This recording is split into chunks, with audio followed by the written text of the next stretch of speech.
I have been asked to be the spokesman for this Allied Expeditionary Force in saying a word of introduction to what you're about to see. It is a story of the Nazi defeat on the Western Front. So far as possible, the editors have made it an account of the really important men in this campaign. I mean the enlisted soldiers, sailors, and airmen that fought through every obstacle to victory.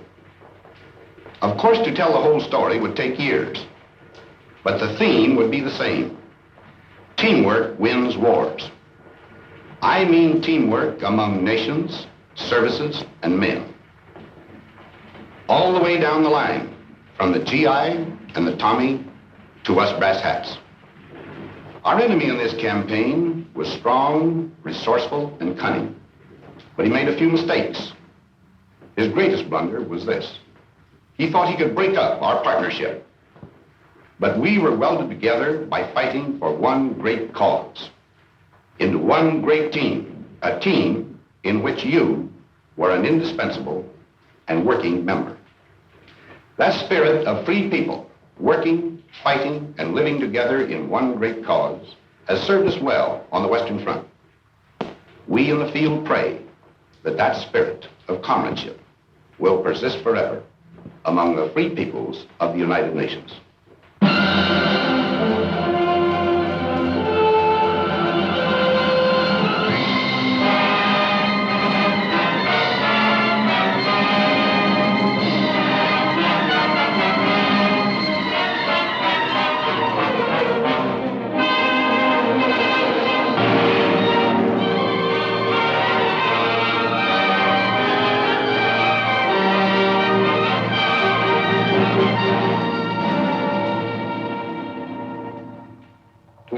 Now living in love and hope, who sense the future in the surrounding air, this testament is offered.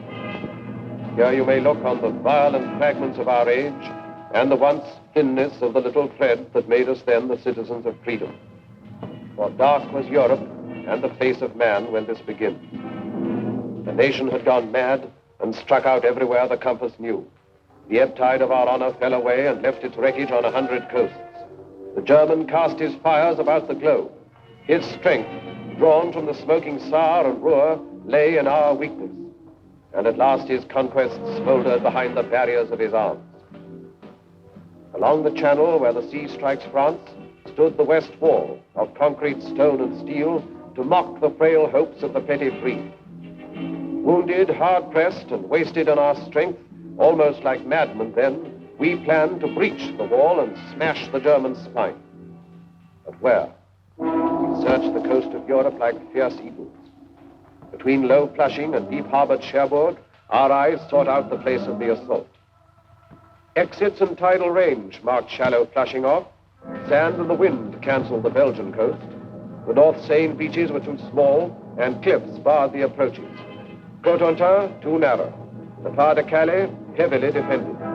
It all resolved on Normandy, on Caen. Their planes could land upon the carpet ground, the coast defenses were more light, and tides had a good range, and men were safe from winds.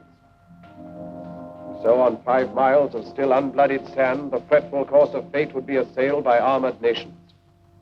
Now our people bent to the construction of a steel array and took the builder's hammer in their hands.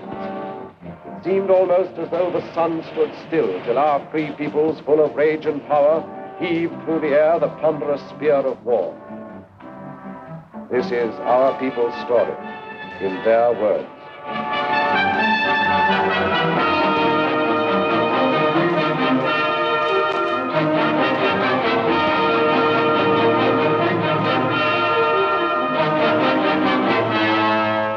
I suppose if the Battle of the North Atlantic hadn't gone right, things might have been considerably different.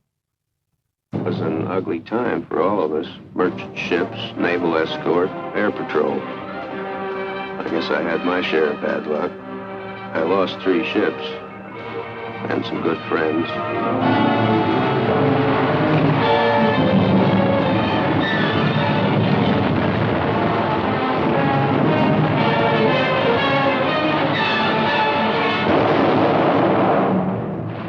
I remember remember reading somewhere that when a seagull comes down on a patch of oil, its feathers stick together and it can't get off the water again. There must have been a lot of dead seagulls around the North Atlantic. Of course, we only saw it happening on the wall map. And yet it was, well, quite real. When I started there, those markers we used reminded me of toys out of some children's game. But soon they became U-boats and ships carrying cargoes, food and supplies and weapons and men to use them.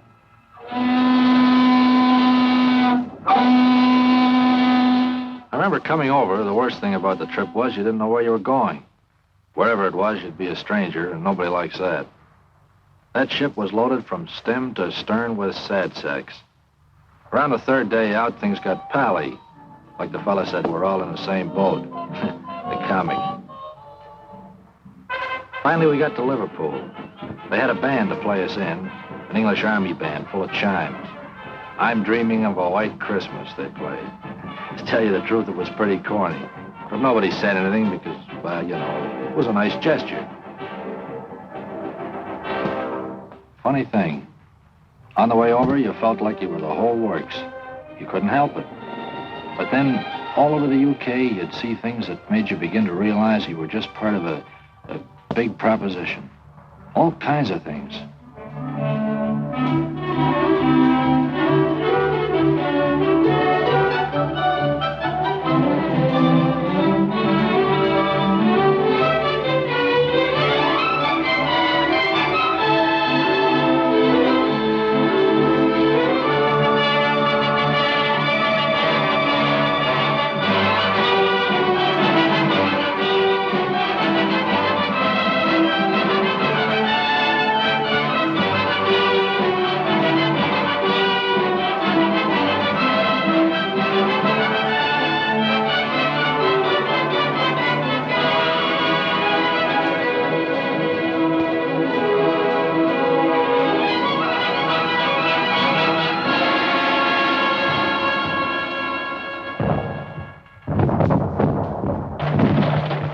I was a pre-med student at Johns Hopkins in civilian life. Now, I do know a little something about anatomy. And I say it is scientifically impossible for the human body to stand up to the training we receive. An absolute impossibility. Muscles and tendons and bone structure was not designed to withstand that battering. Don't ask me how it happens that we did stand up to it. I don't know. It has no scientific explanation.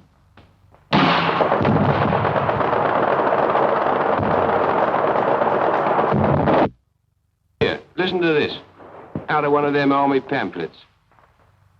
To a young man, soldiering in the army of today offers exceptional advantages and opportunities, such as physical training, foreign travel, sport, and many other facilities which are normally denied to those engaged in the majority of civilian occupations.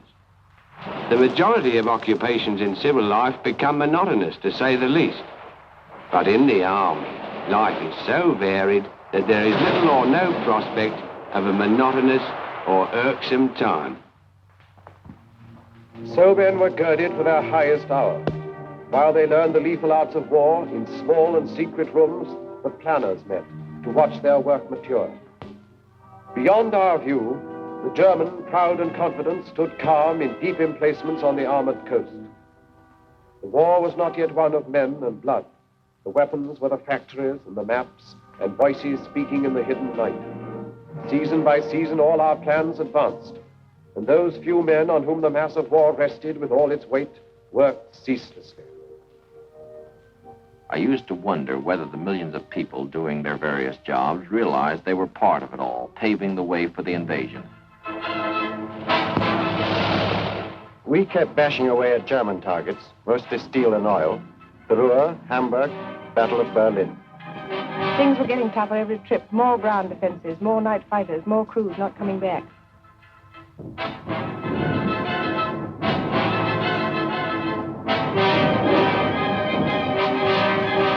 We got away early in the morning. Sometimes we'd see Lancasters coming back. A lot of times we'd stoke up the same targets they did. We beat up aircraft factories, too. It was a D-Luke service, day and night, 24 hours a day. We dropped agents over France. Must be awful to risk your neck and have to keep it secret. One-man submarines, torpedo boats, commandos. We used them all to bring back cups full of sand from the beaches for analysis. It had to be quick drying with a solid clay foundation. It would have to support 30-ton tanks. I must have photographed nearly every field in France. Real job, of course, was the Caen area, but I didn't know that, nor did Jerry. We dropped stuff to the Mackey, arms, ammunition, sabotage materials, and so on. Then went over ourselves and taught them how to use it. We built it to specification, but we hadn't the least idea what kind of a gadget it was. The only name it had was Mulberry. It was vital to know all about the Seine Bay and the tides. And we trained the men to negotiate those tides and landing craft. Wearing down German sea power in preparation for the day. Special study of the weather along the Normandy coast. Miles of wire netting for the beaches. 7,200 tons of petrol per day. With an underwater pipeline to carry it to France. A white star is the emblem of liberation. Triple inoculation for all personnel. New ships pouring from the stocks. Old ships adapted. Listening to the German radio output for fresh intelligence. That was just part of the pre-invasion work. By December 43, the plan itself was set, and we took it to Tehran for final discussion. The three leaders approved the plan. Our Russian forces advancing from the east and invasion from the west. And then the date was set.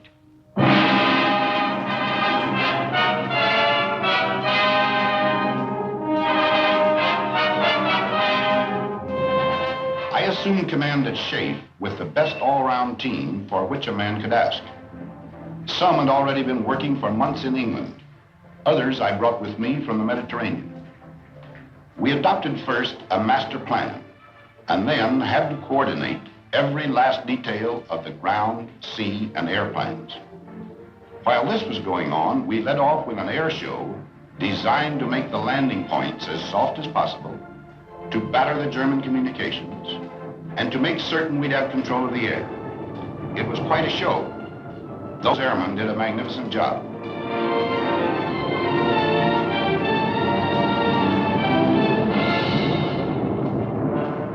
We had Polish, French, Czechs, all sorts in our outfit. They'd natter away in the mess about what they'd been up to. The only word you could ever make out was marshalling yards.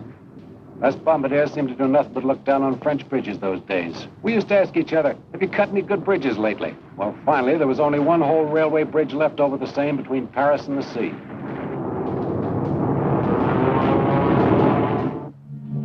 Down in the late spring, through the wounded towns of England, moved the mass made by our patients. 2 precious years of plans were put away. The offices were empty. All the maps were rolled up on the walls. What had been paper at last had come alive. Across the channel, aware of our resolve, with cold contempt, alerted Germans stood beside their guns, and reinforcements rumbled from the Rhine. Their generals were prepared, their might was poised. They looked across the heaving sea and grinned. They would reap harvest of us on the beaches, and even death himself would stand amazed. Yet faint across the groaning of the sea came the thin thunder of a mass of power. Born from the great free peoples of the earth, it gathered in the ancient ports of England to crowd upon the steel-encumbered ships.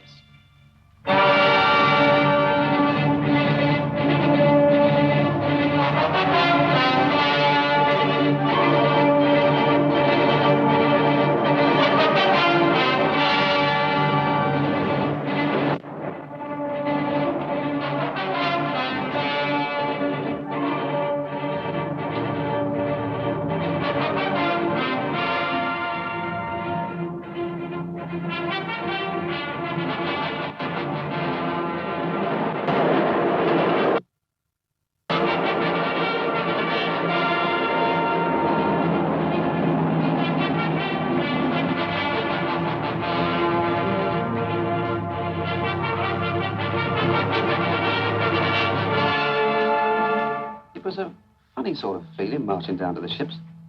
We'd done it plenty of times before, of course, on schemes and that kind of thing. They didn't tell us this was the big show. Might have been just another exercise. Some of the chaps cracked gags. They wasn't very comic, but we laughed. I think we all guessed. The general feeling was, okay, if this is it, let's get in there and get it over with. Waiting always got on my nerves. Even waiting for a bus, never could stand it. Well, after a bit, our ship found its place in the middle of all the rest of the stuff. And there we stayed, for days.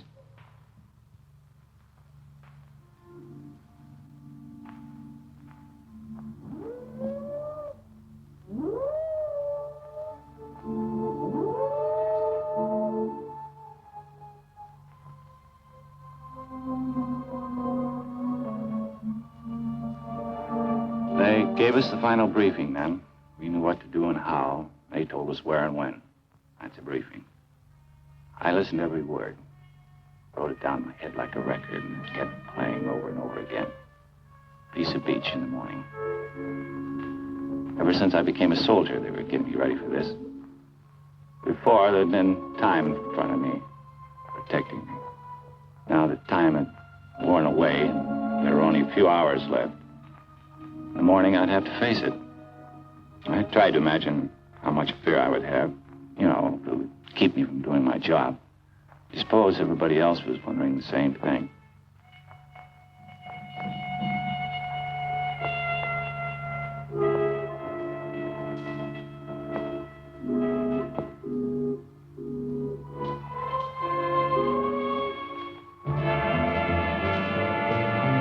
Nobody said anything official, but all of a sudden the ship got much busier.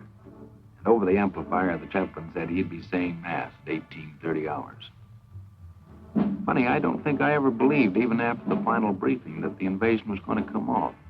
Then a voice in the loudspeaker said, "Men who wish to take their anti-seasick pills should take the first one now." That did it.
Tugging a glider, the way we always practiced it, except that I've never been in the air with a whole army before.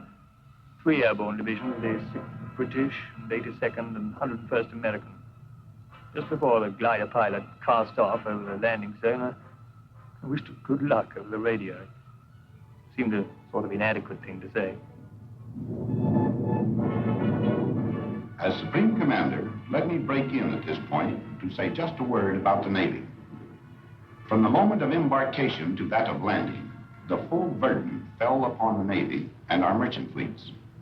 They had to sweep the mines, bombard the coastal batteries, marshal and protect the transports along the coastline preparatory to landing, and, finally, man the small boats that carried the soldiers to the beach. On that day, there were more than 8,000 ships and landing craft on the shores of Normandy. It was a most intricate task and a vital one for the success of our plans. The courage, fidelity, and skill of the Royal and American Navies have no brighter page in their histories than that of June 6, 1944.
Back in London, only a few people knew. It was a well-kept secret. Around daybreak, we correspondents were called and told to be at the Ministry of Information at 8. Then they told us.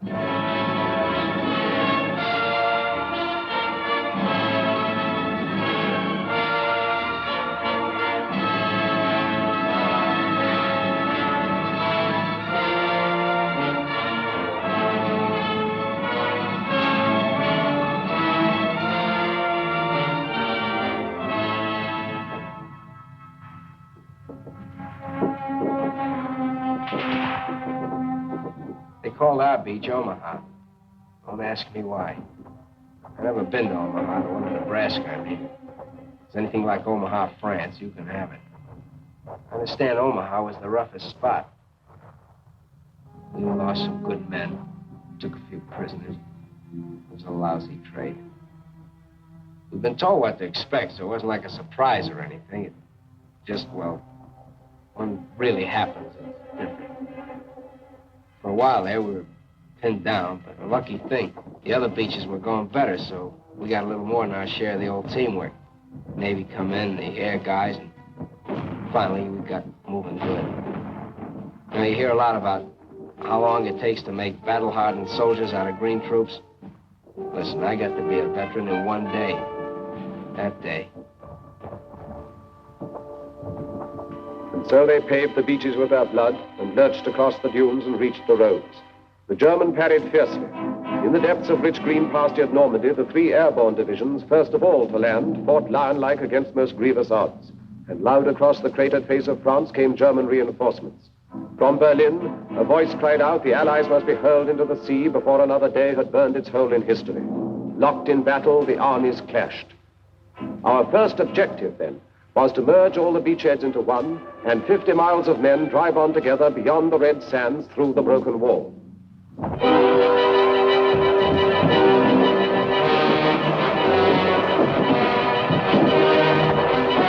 Where I was, it wasn't too bad getting ashore. After that, it started.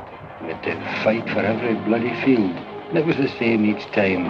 Crawl on your belly, keeping your backside like you'd been told. Chuck in a few hand grenades, then rush them. Sometimes they killed us, but we were killing more of them. The trickiest part was the farms. They were regular little jerry fortresses. If we couldn't manage them on our own, then we'd have to wait while the company commander called back for artillery support. The Navy was still with us too, chucking in shells ahead of us. In 3 days, we advanced 7 miles. Then we were told to stand fast and dig in. Next morning, we heard the news. We got it from the BBC. It sounded great. We'd joined up all along the bridgehead. There was a solid line, 45 miles of it. We'd got a foothold. We were in.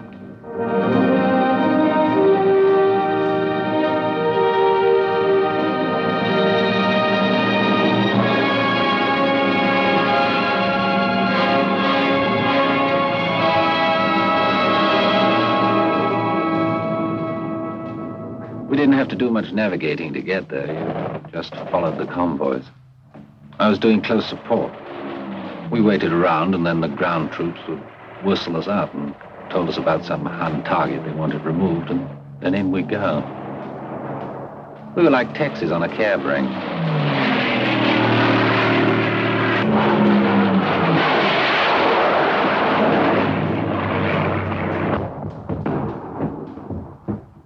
Something nice about a beach, any beach. You think of a beach, and chances are you'll remember something nice. Like a party or a picnic. Pals from the old days. Girls in bathing suits. But the one I worked, Utah, looked more like a freight yard once we got going. For quite a while, we brought most supplies right over the open beach. Like we'd practiced it, and like we'd made up as we went along. We worked a 24-hour shift. With ducks, lights, rafts, rowboats, all sorts of Rube Goldbergs. The stuff just kept pouring in. Tanks, trucks, food, ammo, guys, millions of things.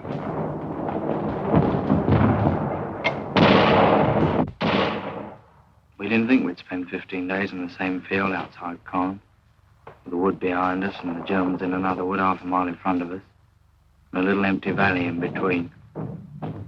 Each side mortaring each other all the time. Just meant you had to live in a slit trench. You got into a routine. You know, stand through from 4:30 to 5:30, and 2 hours wait for breakfast. Came up fairly hot.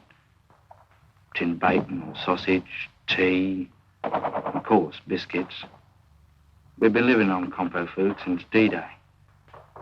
It was good food, but, well, you know, you got tired of it. I'd have given a lot for a slice of fresh bread and butter or a cup of fresh tea. 15 days is a long time to stay in one place and be mortared. Yet so you think everyone's coming straight for you.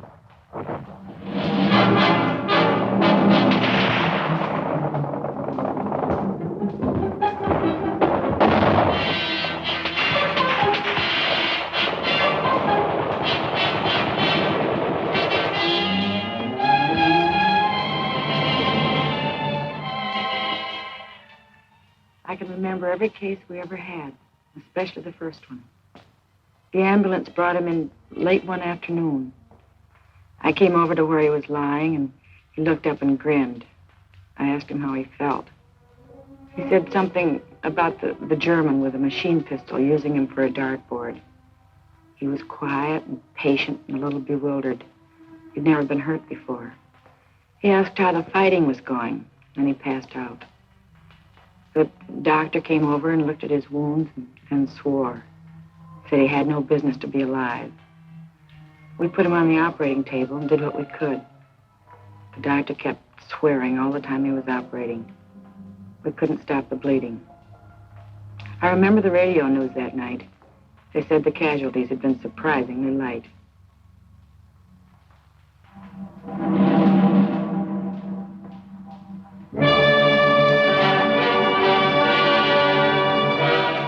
They said the whole thing was dear old Winston's idea. A collapsible prefabricated harbour with everything on it except a nappy. Well, I wouldn't put it past him. It's the sort of idea he would have. It worked in the end. Mulberry, they called it. Well, I felt pretty good about it because I'd watched it grow right from the sinking of the first ships for the out of breakwater. And further along to the west, the Yanks had brought one over too. Then on D+13, I think it was, an onshore wind started up. Not much at first, but it got worse. Unloading onto the open beaches got very tricky. We heard that over on the Yank section, the other harbour had been put right out of action. And when the wind dropped, old Mulberry looked pretty sick. And up to that time, it was the only bleeding harbour we had. At the green tip of Normandy, the town of Cherbourg lay, a harbour for supplies. Our need for ports was vital as our breath. The German knew our lack and swiftly drew his forces into tight defensive groups so to contest the issue. All our plans turned upon Cherbourg. All our strategy waited upon its empty docks and piers. So the Americans, sent all across Normandy to the coast, swung toward the north, impatient for the port. Through hedge and field, they carved their heavy way.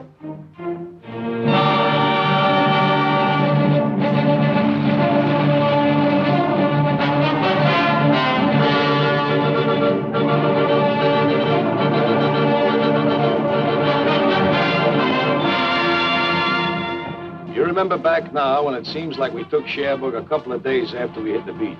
Actually, it took 19 days to cover 30 miles. 30 miles and about 92,000 hedgerows, and a battle at every hedgerow. Otherwise, it was nice country, like Connecticut. Pretty trees and orchards, lots of cows, and nice little farmhouses. The apples were too green to eat, I remember. We hit it off fine with the people. Farmers, nice people. It got tough when we pulled up on the outskirts of Cherbourg. They had great defenses. And the artillery really carried the ball. For 3 days, we sucked it to them. Sometimes we were pouring in at point-blank range over open sights. Finally, old von Schlieffen, the German commander, tossed in the sponge. That's after telling his men to fight to the death. We took Cherbourg on June 25th. Everything was rosy except the harbor we come from. The Jerrys had really smeared that harbor. But right away, our guys went to work cleaning it up. And the way they tore into it, you could see that pretty soon it'd be waiting for us fine.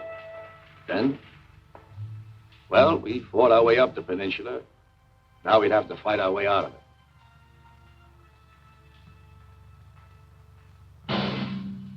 And everywhere inside France, we men of the Maquis were fighting too.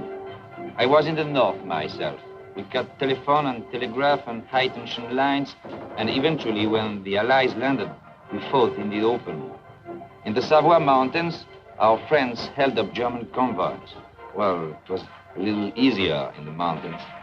Boche reinforcements were delayed for many days. Factories and bridges would frequently disappear.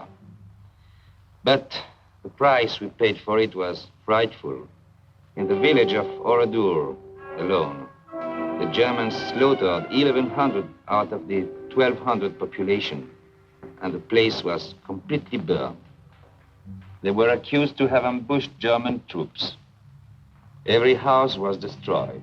Women and children died in flames in the church where they had been locked. Yes, the price we paid was very great, but our job was done. Caen is a town through which the easy Orne ripples its slow way to the waiting sea, capital of Normandy. And here the British struck a stone wall of Germans. This was no Cherbourg advance, a knife thrust through the fields, but rather was the grinding of a drill, inch by inch forward. Here it was the German feared a quick breakthrough to the River Seine, and here it was he massed his army's best, 10 of the 12 divisions of his armor, paratroops, SS men, the young, the cruel, against the veterans of Alamein. We wanted him to fight here and to hold the battered ground, because the future plans depended on him standing where he was. At Caen, the dust was diamonds. Every foot of ground was priceless, for by mid-most summer, Caen was to be the pivot of the war.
The first decent-sized town we had taken, but there wasn't any celebration because we knew nothing had been settled.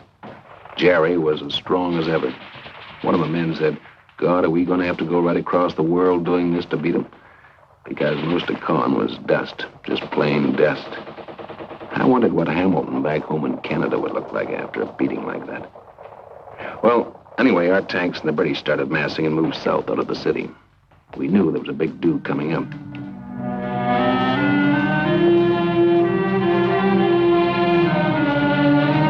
The show for us began south of Caen, where the Poles joined up with us. When we began moving forward, I heard a lot of the lads say Rommel's on the run.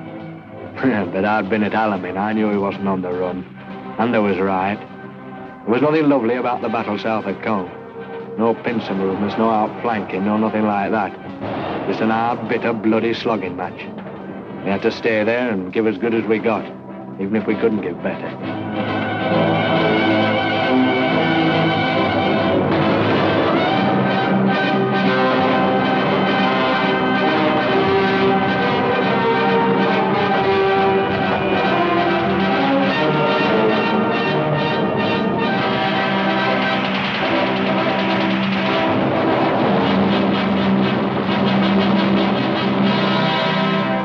Beyond the rubble and the dust of Caen, the Empire troops kept up their endless pressure. The German did not dare to disengage, but fought with all his cunning and his strength, still unaware of what we planned for him. West by St. Lo, the base of his defense, Americans were poised and bent to fire an armored arrow that would set alight the flame of freedom through the whole of France. But till St. Lo was seized, the arrow waited.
1 minute it's quiet with the birds singing.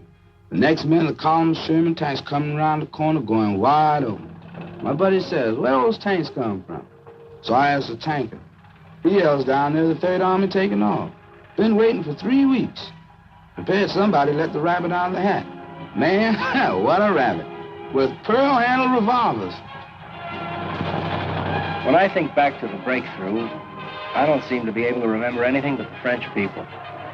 People beside the road, kids we couldn't stop to give candy to, FFI boys bringing in the krauts from the fields, and farm workers waving as we went by. It was easier to look them in the face and smile and wave back at them when you hadn't had to smash their homes to pieces first. The morning we got into Rennes, boy, that really was liberation.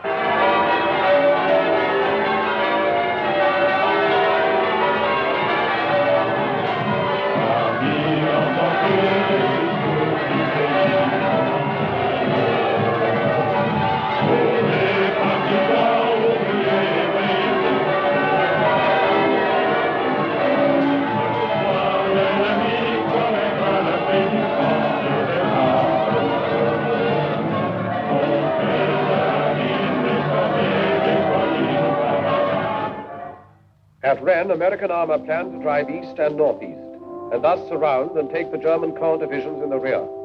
The foe laid plans to stop the arrow dead by cutting its supply route at the point where it stretched narrowest along the coast. So a great force exploded toward Mortagne, hoping at Avranches to achieve the sea and drag our hopes down to the smoking ground.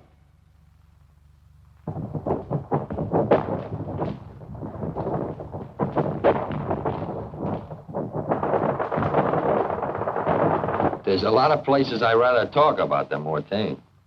That's where I got hit. We've been going great up to there. Some of the guys had even been singing, harmonizing. And then that first German artillery caught us.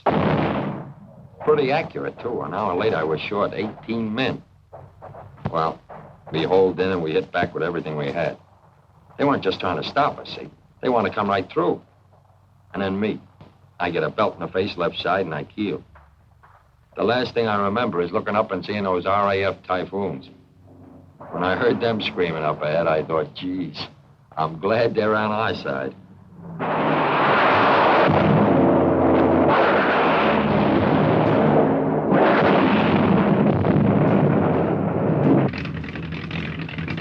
I was sitting in front of the intelligence office doing a bit of sunbathing when headquarters came through saying the area northwest of Mortagne was packed with German armor heading west. Well, that started it. For 6 hours, the wing kept it up absolutely non-stop. Take off, attack, land, refuel, rearm, and take off again. It was the same on every airfield in Normandy. The only briefing I gave the chaps was, well, you know where they are. And the only interrogation when they got back was, well, how many did you get?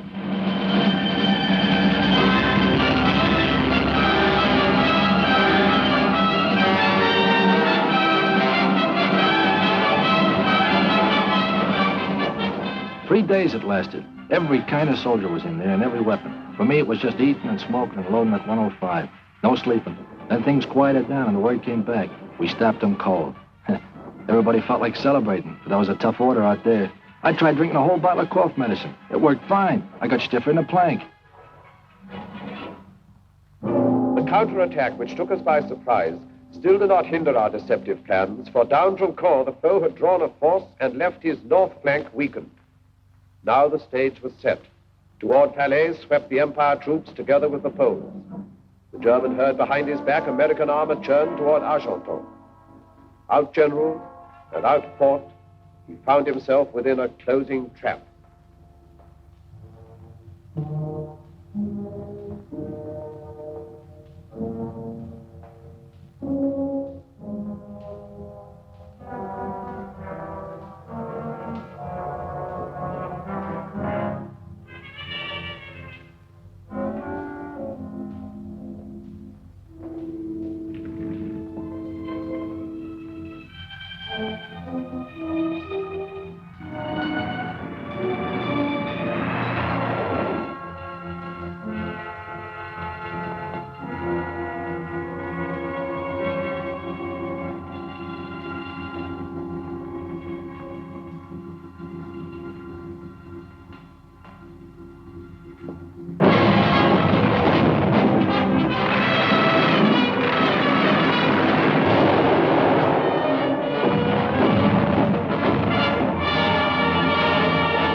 I've covered them with the gun down to the clearing stations.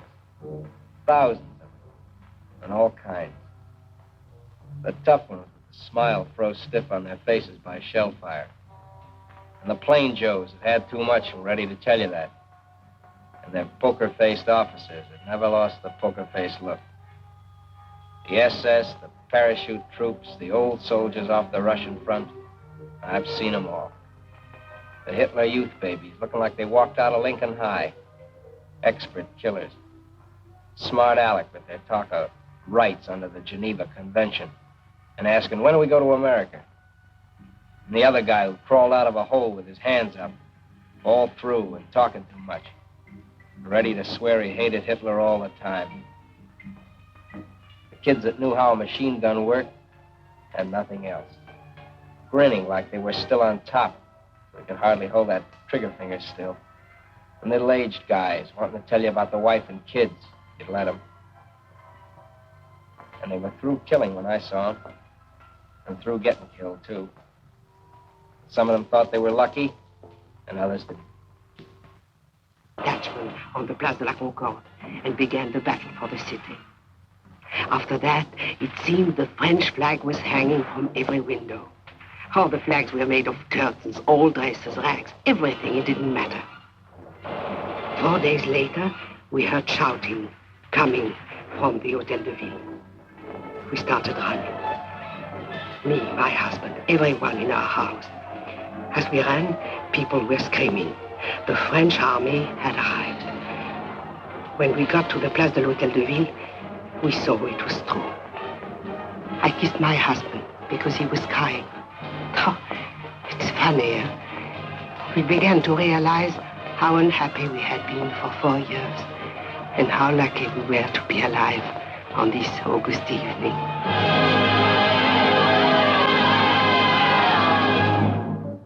The great pursuit was on. At last the Battle of France was ending, when all suddenly another D-Day stunned the shaken foe. 2 armies struck, American and French, along the broad-beached southern coast of France. Then north, the 2 new armies rolled like waves to join the forces moving on the Reich. Beyond the Seine, where from 100 sites the Germans launched their flying bombs and brought death and destruction on the English towns, our valiant armies went about the task long since assigned them. Toward the Reich frontiers, Americans advanced. Against the ports hugging the Channel, garrisoned in force by desperate foes, Canadians were sent. And in a thunderous sweep, the British armor surged toward a waiting Brussels.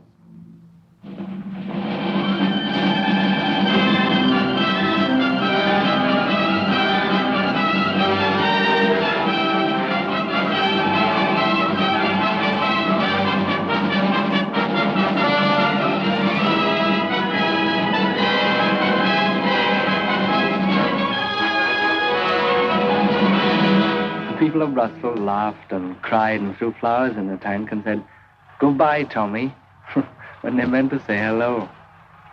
Man, they were happy. I suppose they were no longer afraid.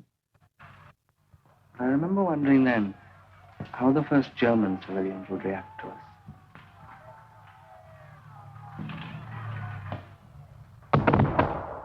I remember one day we were coming across a big flat field. Didn't look like nothing special. I hopped a barbed wire fence, and a guy says to me, "Guess what?" So I says, "What?" So he says, "You're in Germany. There's a sign over there says." Then like a dope, I thought, well, it won't be long now. I won a quid over the fall of Paris and 10 bob on Brussels. And I had a fiver on it being over by October the 1st. I remember the point system for getting out of the Army came out about this time. I began to think of that gray chalk-striped double-breasted suit in the mothball. I was in the 7th Army coming up from the south of France. One day the lieutenant said, take a ride with me. I got some prisoners for you to guard. How many? I says. About 20,000, he said. A whole German division had surrendered. We Canadians were advancing in the north. And one day we came across a thing I'd never seen before. I guess it's a flying bomb site, the officer says. Well, that really made me feel good. The prisoner told us the newest Jerry gag. If an aircraft shows up white, it's American. If it shows up dark, it's British. And if it never shows up, it's the Luftwaffe. Every time they sent me along the supper forward switchboard and I got my earphones on, I found out that the rear switchboard had leapfrogged 5 miles ahead. I wrote to the old man in St. Louis. He owns a men's store. I told him he'd better cut prices on GI neckties and socks if he didn't want to be stuck with a lot of military apparel. Someone asked the sergeant major what he thought the chances were for a spot of leave. Don't you worry about leave, lads, he says. We've got the Japs to finish yet. Regular soldier, of course. Keen. It was a terrific feeling crossing the German border. We were sure nothing could stop us.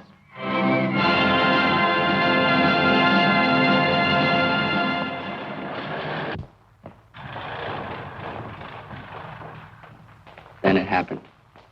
Just outside Metz, we ran out of gas. There just wasn't any to be had. I looked at my 30-ton Sherman sitting there, a useless hunk of iron. I wanted to bawl. I don't know how far we could have gone on, who knows. But it just stopped and sit there in the road. I knew then we were in for a rough time. When we took Aachen, the rations were short and mostly K rations at that. But we ate. Then we started to run low on ammo. Well, that was serious. You can't kill a man with K rations. At least I never heard of such an instance. From Antwerp to the Belfort Gap, our drives came to a stop. We could not then proceed until we had a port through which supplies could reach our armies. Crouched beside the quays, the German suicide garrisons held the port so sorely needed. When the German port strategy became apparent, we had to move swiftly to counteract his plan. We captured Cherbourg in a mighty rush, but he hung on to other harbors, and when he couldn't do that, he destroyed them. That was the story at Brest, where American ground, air, and naval forces fought such a long, bitter battle. In Brittany, where we were joined by French resistance forces. At the Channel ports of Calais, won by the Canadians. Le Havre, captured by the British. Dieppe and Boulogne, Canadians. And Dunkirk, besieged by the Czechs. It takes a lot of freight per day, per man, to keep an army fighting in the field. The fellows I charged with getting it to the front had a tough nut to crack. We just didn't have enough working ports, that's all. Supplies suffered. Our offensive was slowed, and the German was gaining time to consolidate a new defense line. When our supplies petered out, we'd just reached the Siegfried line. That's as far as we got. We went through the first part easy, Dragon's Teeth and stuff like that. Then we hit the pillboxes, forts, obstacles, hidden positions. It was like going into one of those joints in Coney Island where you get lost. But instead of mirrors, they had guns. With supplies, maybe we could have cracked it then. Maybe not. I don't know. Frontal assault upon the Siegfried line was for the moment fatal. There, encased in trench and pillbox, lurked the German power. A hydra 100-headed, still unslain. And all the cunning of 1,000 years of war had gone to mold its walls of steel. Yet every line must somewhere have an end. In southeast Holland, nothing lay between the British Army and the German plain except 2 rivers and a town. And so we made our plans. To send an airborne army down to seize Eindhoven and the bridges at Nijmegen and Arnhem. Then to hold them for the force that would sweep up like thunder from the south. Thus, where no line existed, would the Rhine at last be crossed in force. I was to jump last at Arnhem, so I sat right forward by the window. I could see nothing but blue skies and Dakotas with the fighters up topside like midgets. One of the boys was reading a newspaper. He showed me a funny piece in it. I couldn't laugh. The coast of Holland came along before I was ready for it. Someone yelled, "Running up now." We got to action stations. I remember thinking, what a bloody bit of bad luck to be bumped off now when the war's nearly over.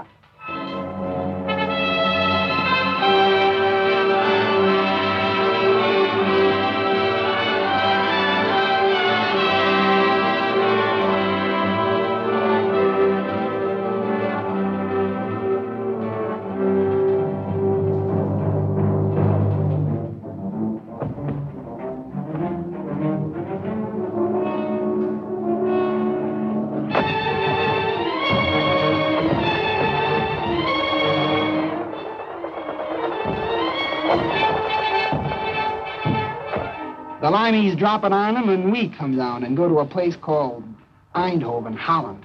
She goes good. We get right, dig in, set up a defense perimeter, and wait for the British Army to come up. And we join them and head out for Nijmegen. The bridge at Nijmegen hardly had a mark on it.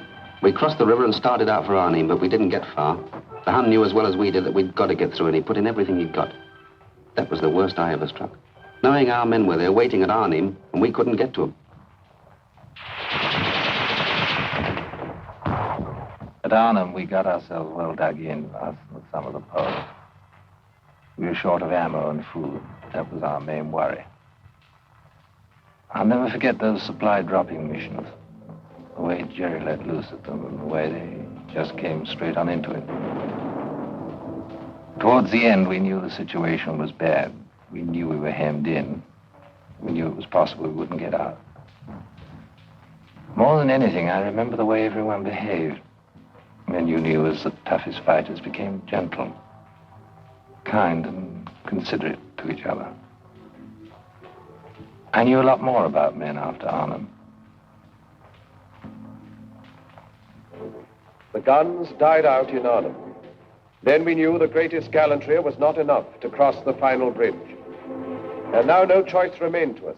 Direct assault against the Siegfried line would be the only way to carve our corridors into the Reich. But first a port was needed for supplies. Antwerp we had, but thundering German guns controlled the 30 cold miles of the Scheldt from Antwerp to the sea. The docks were still, the winches silent, all the ports lay dead, a useless city severed from the sea. It would stay dead until we cut a way through the grey Scheldt. So the battle formed to free the estuary for our ships. I covered that battle for the Associated Press. I only wish I could have written the story with the greatness of the men who fought it. It was vicious and fearsome fighting all the way. The Canadians and the Poles clearing the south bank of the river, the Royal Navy and Marines and Norwegians charging knee-deep in blood and water into the mouths of the 9-inch shore guns at West Capelle. It was the kind of fighting that makes legends. And the minesweeping of the Scheldt afterwards. It was the greatest operation of its kind in history. The cost of that first ship into Antwerp harbor was the lives of thousands of our bravest men. I reported it as well as I could, but their memory deserves more than words.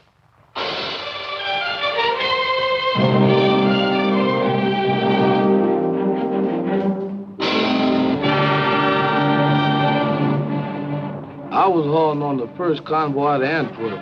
When I got to the front, I saw more empty supply dumps than I liked to see. The boys wanted to know where the stuff was. You can't fight without stuff. Anybody knows that. I made lots of trips, don't know how many. Driving all day, all night, singing so as to keep awake. Songs like, Milkman, Keep Those Bottles Quiet.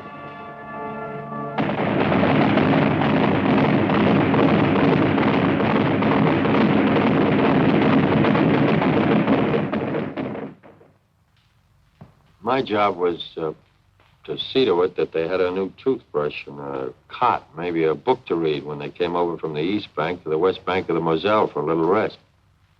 We brought them over one company at a time because that was all the regiment could spare from the line at any one time. Somebody had tapped them on the shoulder and said, "All right, boy, you're going back across the river for 24 hours rest." And here they were, where they could rest. They just couldn't believe it. Here they were for just 24 hours without war. Everything was down to essentials, counted out like dollar bills through a teller's window. One night's sleep, one day's hot meals, one clean change of underwear, one clean pair of pants, one shave, one hot shower, one movie. I used to wonder what was the best of that day. Was it the chance for them to write home, a hot shower, or that long-legged girl on the screen? Whatever it was, all of it was over by morning. They were going back with their one clean suit of underwear, the hot shower, the clean shave, and the good night's sleep. Back across the Moselle to their holes in the ground and the shells.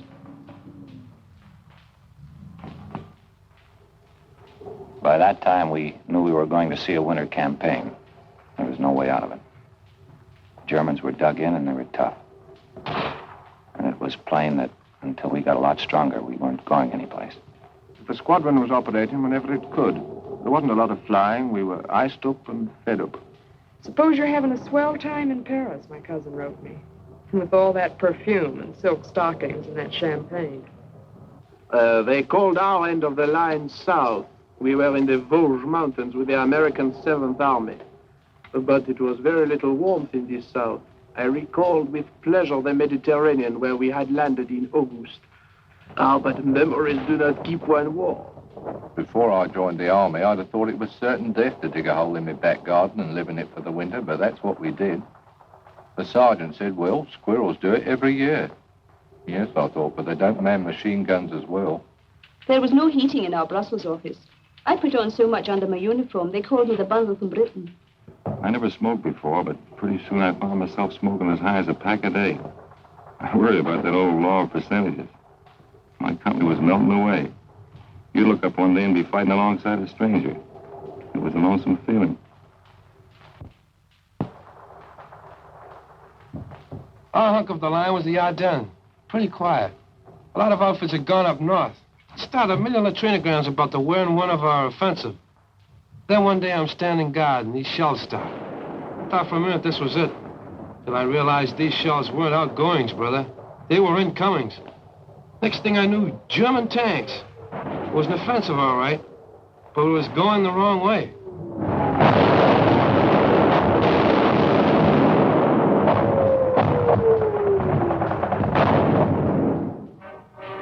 The offensive we were mounting to the north was suddenly forestalled and set aside, as through the rugged, thinly held Ardennes, von Rundstedt struck.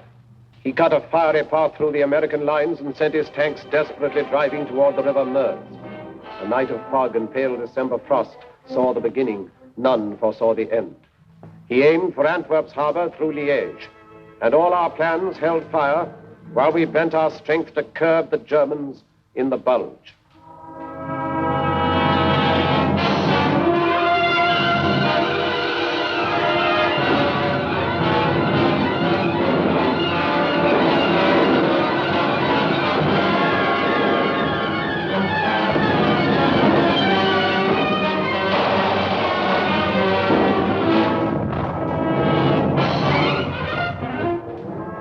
One night I was a replacement in England playing shove halfpenny in a pub.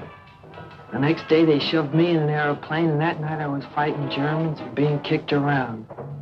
I don't know about the other outfits, but mine was being cut to ribbons. They were dropping all around me. The thing that still sticks in my head is the medics. No weapon they had was a needle, but they were around right where it was the hottest. You'd hear that yell, medic, medic. Me there.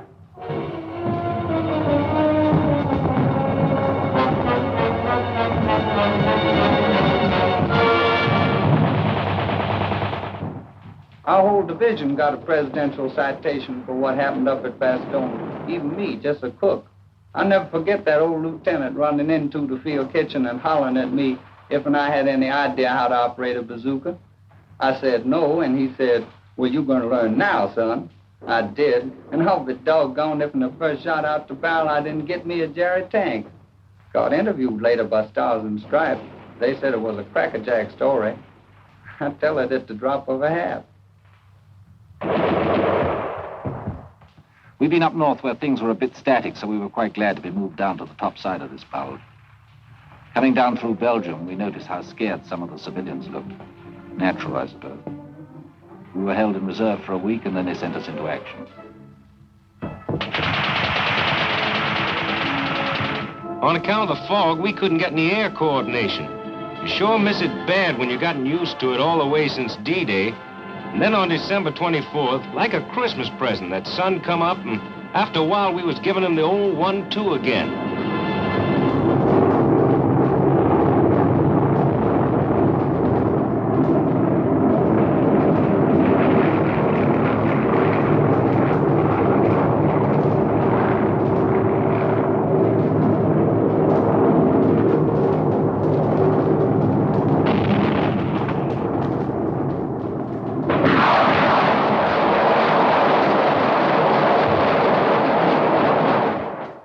We stopped them dead, finally. It cost us plenty of men, but we stopped them. And we started moving ahead again. The rest of us.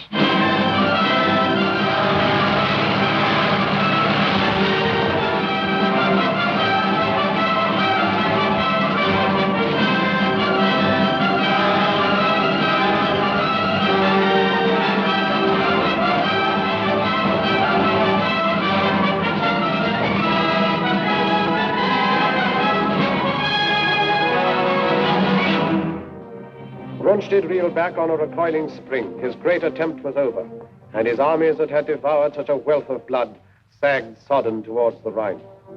At Yalta then, while dire explosions shook the German fronts, the three great architects of freedom met to fix the final blow and plot the peace. And even as they met, we moved to act upon our strategy. We wished the foe to stand and fight upon the western bank of the Grey Rhine, for there we could destroy him, outside his fortress, open, unprotected by any bridgeless river. Down we cast the gauntlet, challenging him, stand and fight.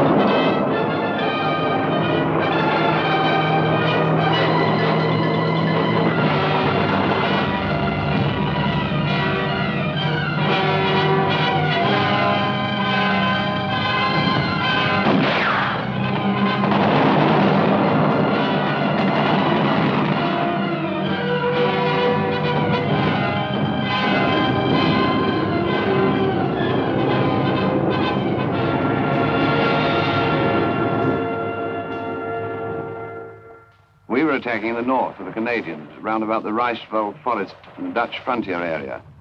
It was wet and filthy. They nicknamed our army commander Admiral Kriller. Well, anyway, the enemy put up some very stiff opposition. But actually, this was just what we'd hoped for. It showed that Jerry's emotions about fighting for every foot of his beloved fatherland were getting the better of his sense of strategy. And every German killed on our side of the Rhine was to make it easier for us on the further bank. And a lot of the Boche were killed, I can tell you. Reichswald was the bloodiest show I've seen in this war.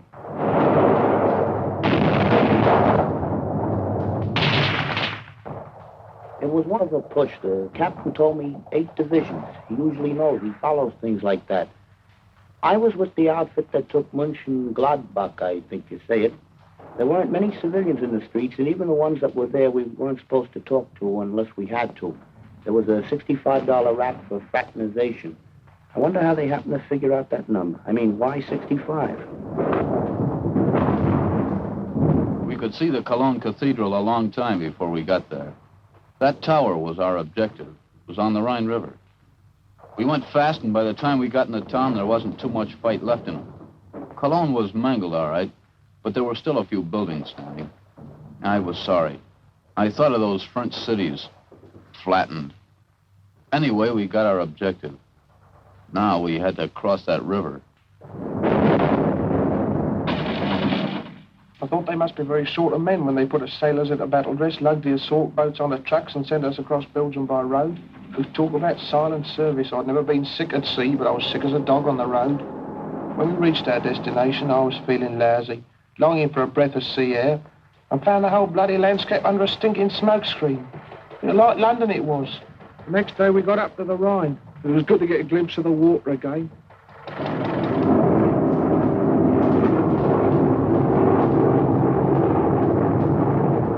Our Air Force is giving the old lumps on the east bank of the Rhine, but I was still nervous. The Germans had blown the bridges, and we knew the crossing would be amphib. When I'm nervous, I get off my feed. For 2 days before that crossing, I couldn't eat nothing but a couple of Milky Way bars. It was going to be D-Day all over again. Dangerous. A miracle. There it was sitting there, big and black. I'm no architect, but to me that Remagen Bridge was the most beautiful bridge in the world. In the Army, when things go as per plan, that's wonderful. But when they go better than planned, then you figure the chaplain's working overtime. It was a break getting that bridge, and we cashed in on it. And the first guys over the river were over in style. The watch on the Rhine was finished, washed up. or to coin a phrase, kaput.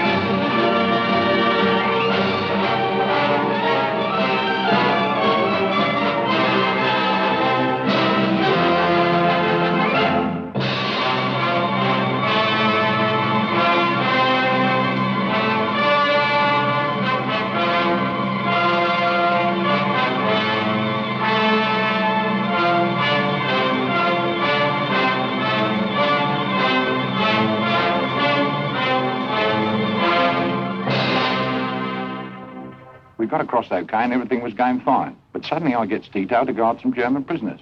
I'll never forget their faces when them airborne blokes started to come over. They just stood there looking up at them. And then after about half an hour of it, one of them looks at me, looks up at the sky and says, propaganda.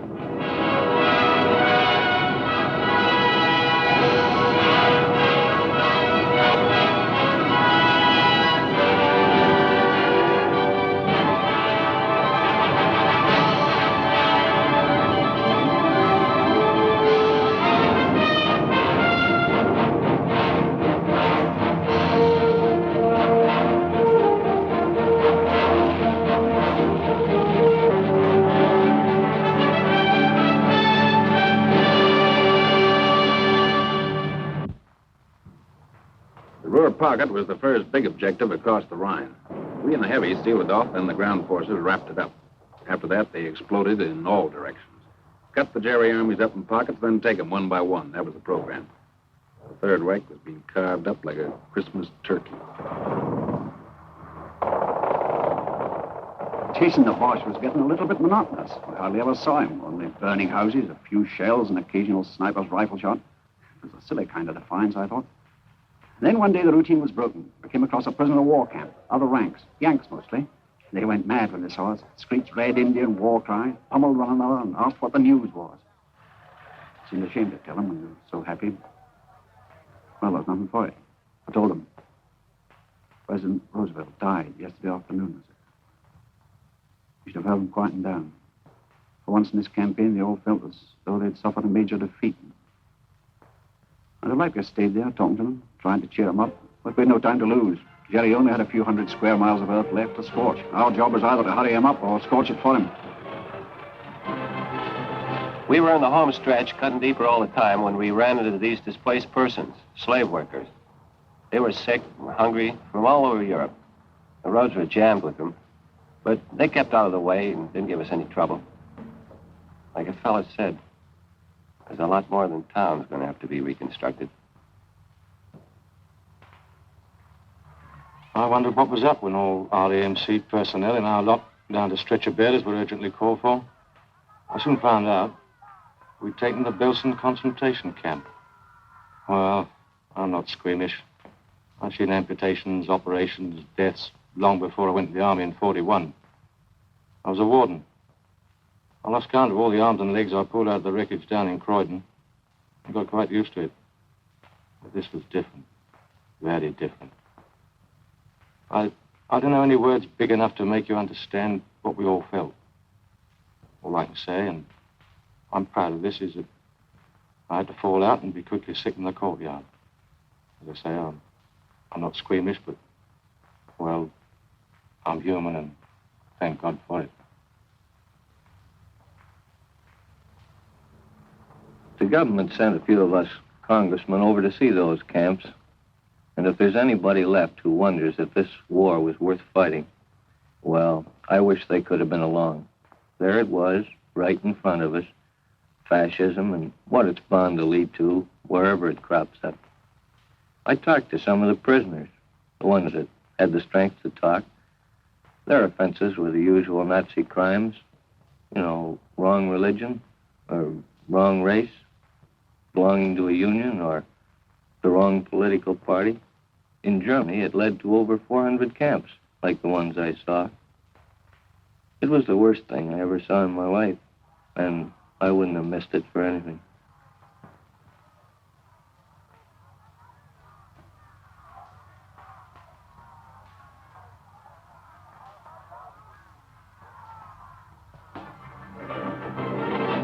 When an army gets to moving in a hurry, that's where air transport comes in.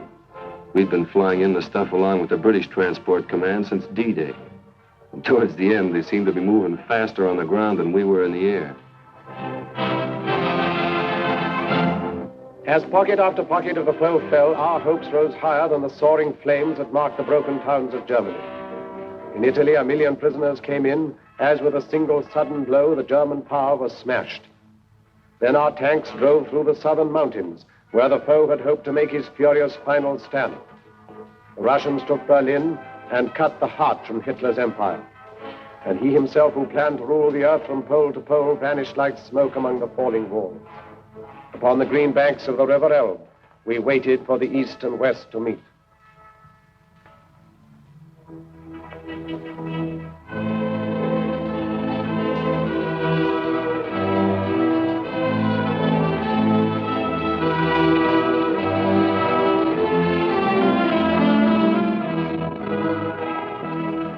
We linked up with the Ruskies at the Elbe River.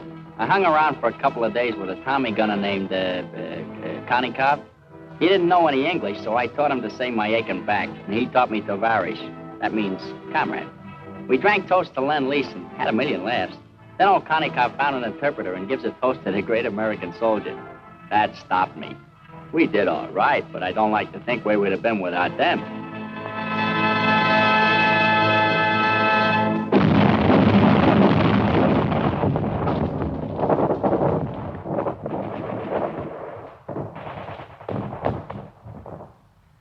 We were going towards the Danish frontier. Bremen-Fell, then Hamburg.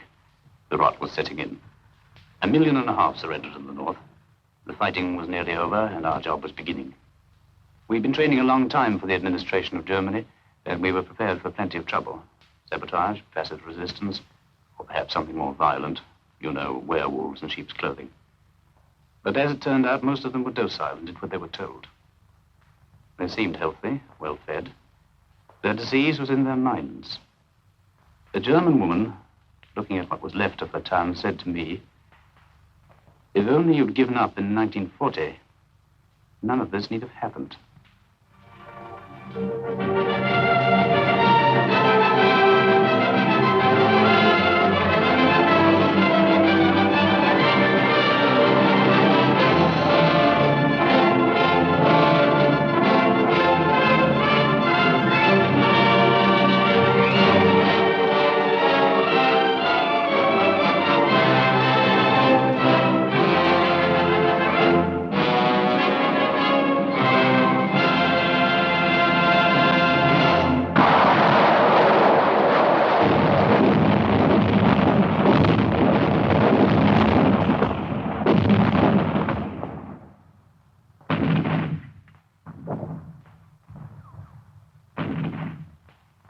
At 1 minute after midnight, May the 9th, 1945, the guns stopped.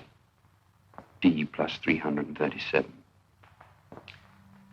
Now it starts. All the arguments about who won the war. Well, here's what I say. That no country on earth could have won it alone. So what does that mean?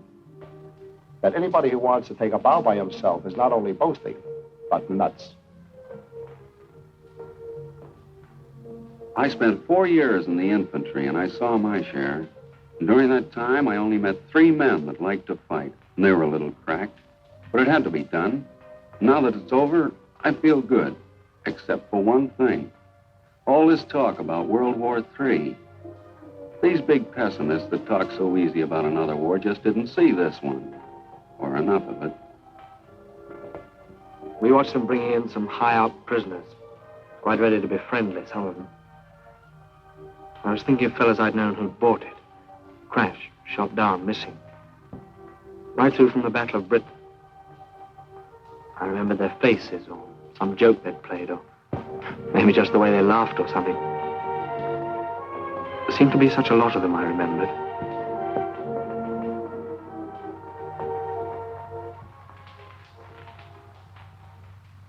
the victor belongs the spoils. That's what they say. Well, what are the spoils? Only this. A chance to build a free world, better than before. Maybe the last chance. Remember that.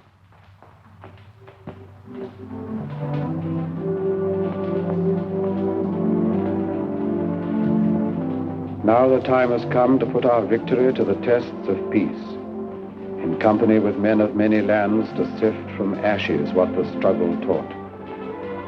In the rebuilding of a broken earth, may we keep in our hearts this ancient prayer. O Lord God, when thou givest to thy servants to endeavor any great matter, grant to us also to know that it is not the beginning, but the continuing of the same until it be thoroughly finished, which yieldeth the true glory.